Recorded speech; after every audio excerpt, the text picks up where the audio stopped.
Salut à tous et bienvenue sur la chaîne. On se retrouve aujourd'hui pour une nouvelle vidéo où on va parler des Trois Frères Le Retour. Cette comédie, Les Trois Frères Le Retour, donc le deuxième film qu'ils ont sorti puisqu'ils avaient fait le premier, Les Trois Frères tout court, qui était sorti en 1995 par là je crois. Et donc ils ont décidé de faire une suite. C'est une comédie qui va être culte plus par les acteurs vu qu'elle a été réalisée par les inconnus que par le film qui est largement en dessous du premier. C'est vraiment autre chose. Après, ça reste quand même une comédie regardable, ça se visionne, tu passes un bon moment, mais voilà, ça vaut absolument pas le premier qui est cultissime. Si tu n'as pas vu ce film, ils vont exactement reprendre à quelque chose près en modifiant certains événements, la même chose que dans le premier film, c'est-à-dire que les trois frères Latour vont être de nouveau réunis de par leur mère à son décès, vu que dans le premier c'est pour son enterrement et donc du coup lire les papiers de l'héritage, et là ils vont s'y retrouver pour l'enterrement. Elle a été incinérée dans une urne et c'est ça de nouveau qui vont les réunir.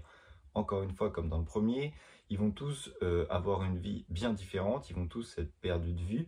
Comme on a Bernard qui lui se prend toujours pour un superbe acteur, on a Pascal qui vit au crochet d'une cougar, quoi, il est de la michto, ni plus ni moins, et on a Didier qui lui s'est encore incrusté dans une famille et attend l'héritage de la grand-mère qui, elle, a vu clair dans son jeu, mais bon, ça, tu le verras dans le film. Mais voilà, on a vraiment repris les mêmes bases, les mêmes choses, et on les a juste évoluées à l'heure actuelle. Mais sinon, c'est la même base. Cette comédie est sortie le 12 février 2014. Il a été réalisé par les inconnus, ceux qui jouent les trois frères, Didier Bourdon, Pascal Légitimus et Bernard Campan, et le scénario est de Didier Bourdon et Bernard Campan. Chacun va reprendre le rôle qu'ils avaient dans le premier, donc les trois frères Latour vont être joués par les inconnus et ils ont gardé le même acteur pour jouer Michael, le fils de Didier.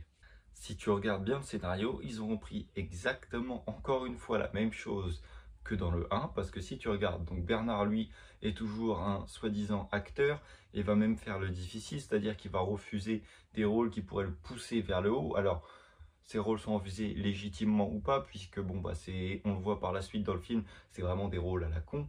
Alors est-ce qu'il a bien fait de les refuser ou pas? Est-ce qu'il peut faire le difficile étant donné qu'il n'a pas de taf et se prend pour je ne sais quel acteur, Leonardo DiCaprio, alors que non, il est toujours à la base. Pascal, lui, va toujours, encore une fois, être dans un mode de vie un peu plus élevé, puisque dans le premier, il réussissait plutôt bien sa vie avant que ses frères arrivent. Et là, il vivait au crochet d'une cougar qui, elle, était blindée et donc qui lui faisait encore un train de vie élevé. Et Didier, lui, va encore s'incruster dans une famille et penser à l'héritage plutôt qu'à autre chose. Mais voilà, encore une fois, leur vie est basée sur un mensonge. C'est exactement le même style de vie pour chaque personnage. Tu vois que ils n'ont pas évolué. Alors ça, à la limite, ça peut passer du fait que une personne va quand même souvent rester dans le même chemin. Donc là, à la limite, malgré l'histoire du premier, ils sont restés fidèles au deuxième, donc ça pourquoi pas, mais voilà, et quand ils vont se retrouver, on va encore voir que chacun essaye de rendre mieux sa vie. Voilà, il y en a un qui est soi-disant homme d'affaires, l'autre un grand acteur, et l'autre qui se fait passer pour un prof de philosophie, alors qu'en réalité, il vend des sextoys sur un parking de supermarché. Donc voilà, chacun va essayer d'idéaliser sa vie comme dans le premier.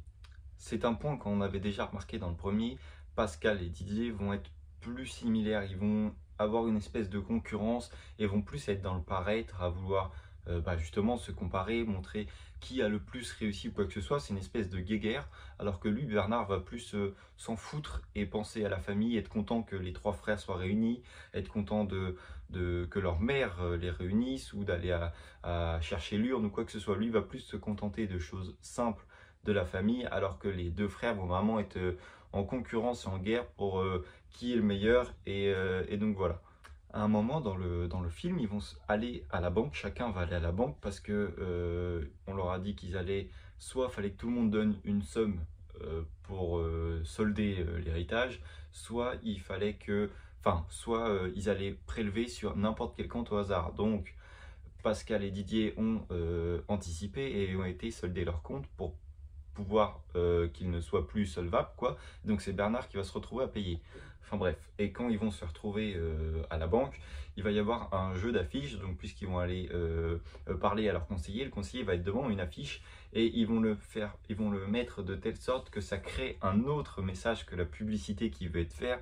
Donc il y en a un où ça va marquer on vous nique, un autre le client est un con, et un troisième, ah voilà, et le troisième c'est on vous la met profond. Et donc voilà, donc ça c'était marrant, c'était un petit jeu qui était à remarquer puisqu'il n'était pas forcément au premier plan, se trouve derrière le conseiller. Donc après c'est un jeu qui était assez amusant et qu'on va pouvoir retrouver quand on regarde l'acteur, que ce soit Pascal, Bernard par la suite ou Didier, et quand on voit leur visage, bon bah là du coup hop, ça nous interpelle et on regarde en fond ce qui se passe. Mais voilà, c'était un jeu rigolo et ça c'était un bon point, j'ai trouvé ça sympa. Aussi, j'ai remarqué un faux raccord dans le film, donc je pense qu'il doit y en avoir d'autres. Mais bon, celui-ci m'a plutôt alerté, enfin pas alerté, mais voilà, celui-ci, je l'ai remarqué vraiment, il est visible. Donc chacun a été soldé son compte et donc rentre chez lui avec l'argent en liquide. Et Didier décide de le cacher dans le dossier du fauteuil roulant de la grand-mère. Donc va découdre, mettre l'argent dedans et recoudre. Et au moment où il recoud, on voit que quand on fait un gros plan dessus, il recoud en passant comme ça par-dessus. Et par la suite, on va changer de plan et revenir. Et on voit que ça a été cousu droit comme une chaise neuve. Et donc voilà, ça c'était assez flagrant. Mais le jeu est quand même sympa, mais on voit vraiment ce faux raccord, celui-ci on peut pas le louper. Vers la fin du film, vers les trois quarts du film plutôt, on va pouvoir retrouver Michael, donc le fils de Didier, et qui au final a suivi exactement le même chemin que ses oncles et que son père.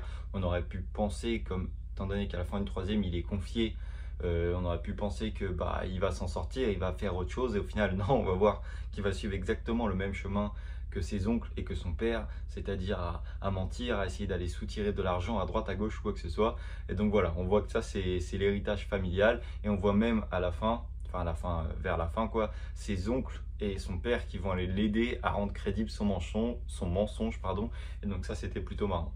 J'ai trouvé que ce film était une comédie passable. C'est pas aussi culte que le premier. Le premier est vraiment du top niveau, quoi. On en connaît toutes les répliques, alors que celui-ci est une petite comédie comme ça qui se regarde. Mais voilà, c'est pas un film que je vais aller regarder tous les jours. Il y a plein de points qui m'ont dérangé. C'est si tu regardes vraiment l'histoire, c'est la même chose. C'est une copie conforme du 1 en évolué dans leur vie, mais moins bien.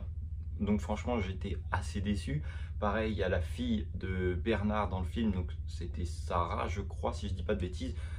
Ça m'a absolument pas amusé, j'ai pas trouvé ça marrant, cette agressivité, cette vulgarité ou quoi que ce soit. Franchement, ça m'a absolument pas fait rire, j'ai pas trouvé ça marrant. Donc ça, c'est pareil. Et voilà, et en plus, surtout que la trois quarts de l'histoire se joue là-dessus avant de changer vers la fin, mais autrement voilà, tout se passe là-dessus. Ça, j'ai pas trouvé ça franchement marrant, c'était pas hilarant.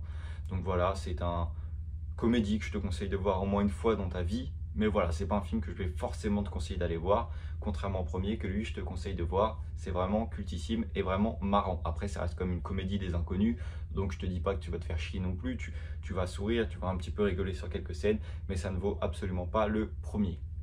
Je te remercie d'avoir regardé ma vidéo. Comme d'habitude, si tu as aimé, n'hésite pas à lâcher un like, n'hésite pas à t'abonner pour suivre les aventures. Et puis je te dis à la prochaine. Salut!